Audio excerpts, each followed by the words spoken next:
Hey guys, and welcome to the Igloo today. Today we got another trap base coming! Yes. Okay, so with the new Test Live update, this is going to be confirmed with drawbridges and everything else. Tier 3 blocks now have 100k damage that they can take with their HP. So instead of the normal kind of setup, now they have more. They fixed the splash damage and a bunch of other things. So this is my answer to this. Drawbridges have 200k damage, but they can be accessed by everyone. So it's a give and take for these kind of drawbridges. Now this drawbridge trap base with an elevator is definitely going to be one of those things where if you actually want to defend your castle, you have to actually go and get to the drawbridge and actually get past all of the defenses and get past the drawbridge, which can also be as a quick access if you guys actually design it properly. Just like with this is a quick access kind of thing with a little bit of everything using the new elevator system that's into it. So with the new elevator system and how everything is and the splash damage, that's why my new building techniques are going to be having a wall in front of it or something so that the wall takes up the blunt of the collision when it comes to the explosives before it goes to the next section. So there's going to be a lot of like banking corners now instead of going straight through. Walling and making sure everything is secured with like fence foundations is still a big priority, but now since they fixed the splash damage, you're going to have to make banks around corners so that you can actually use as much to your advantage as you possibly can. So going through walls can sometimes now be cheaper than going through doors, which is going to be a very big design change when it comes to everything. This is my first iteration with the new system. So, with gateways, gateway, like, actual frames are 200k, the actual doors are a little bit more, and it's a little bit different. The big gateways are about 15k to 10k more XP than the smaller ones, so you're gonna have to be careful. So, how I'm building this is that I'm actually using stairs so that I can have an overall sniper perch, as well as I can look through both of the holes. It's a pretty common technique already that I've already had against a couple people that I was raiding and being raided upon. But now there's this new things where you can actually put siege cauldrons on top of this right here. But I don't really use these at the current time because I was trying to figure out if I can make another like ledge or something like that.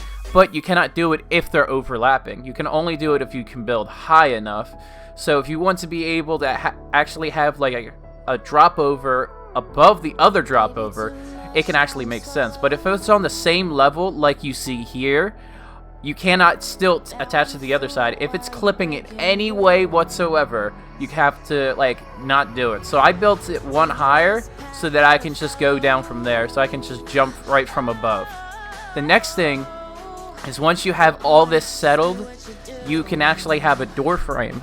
These door frames would actually be cheaper to do for the quick access from above than the whole drawbridge method. It's all based on how you can actually have it done in an exact way. So now we're going to be dealing with trying to get everything linked downstairs.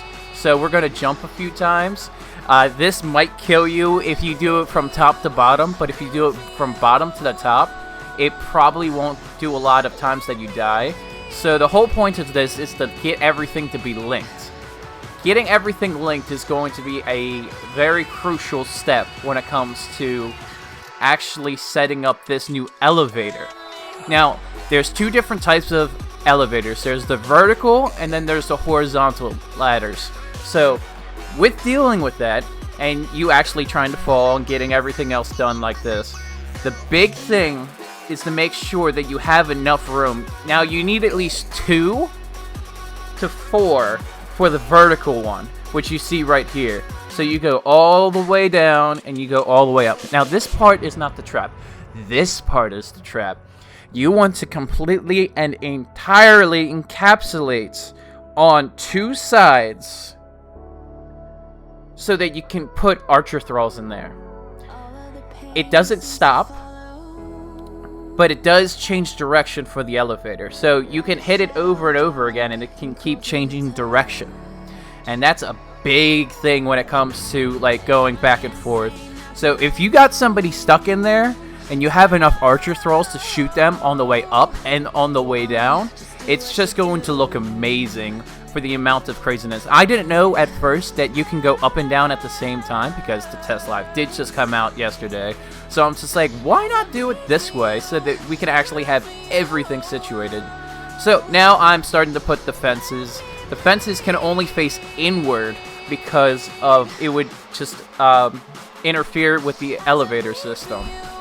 But here's the other way of doing it, where you can just completely encapsulate. It can go as quickly as you can, or it can go as slowly as you can. The point is to make sure you get a 1x1 block for every thrall. And that's the whole point of it, is to make sure that they are going to be safe. You put them all the way in the back, and the only way that they can be hit is with a spear.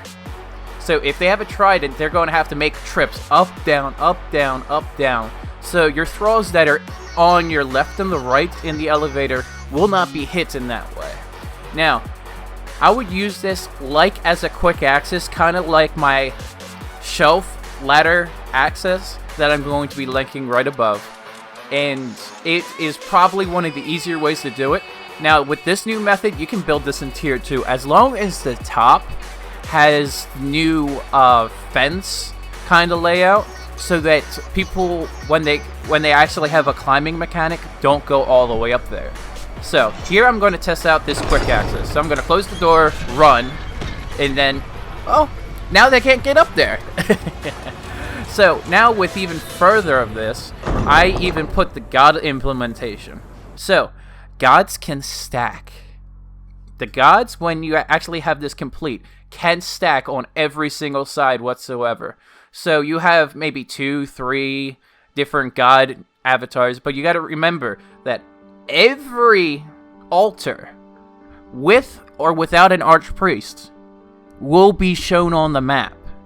So you got to make sure that you want to show this or you don't want to show this. It is very paramount when it comes to this.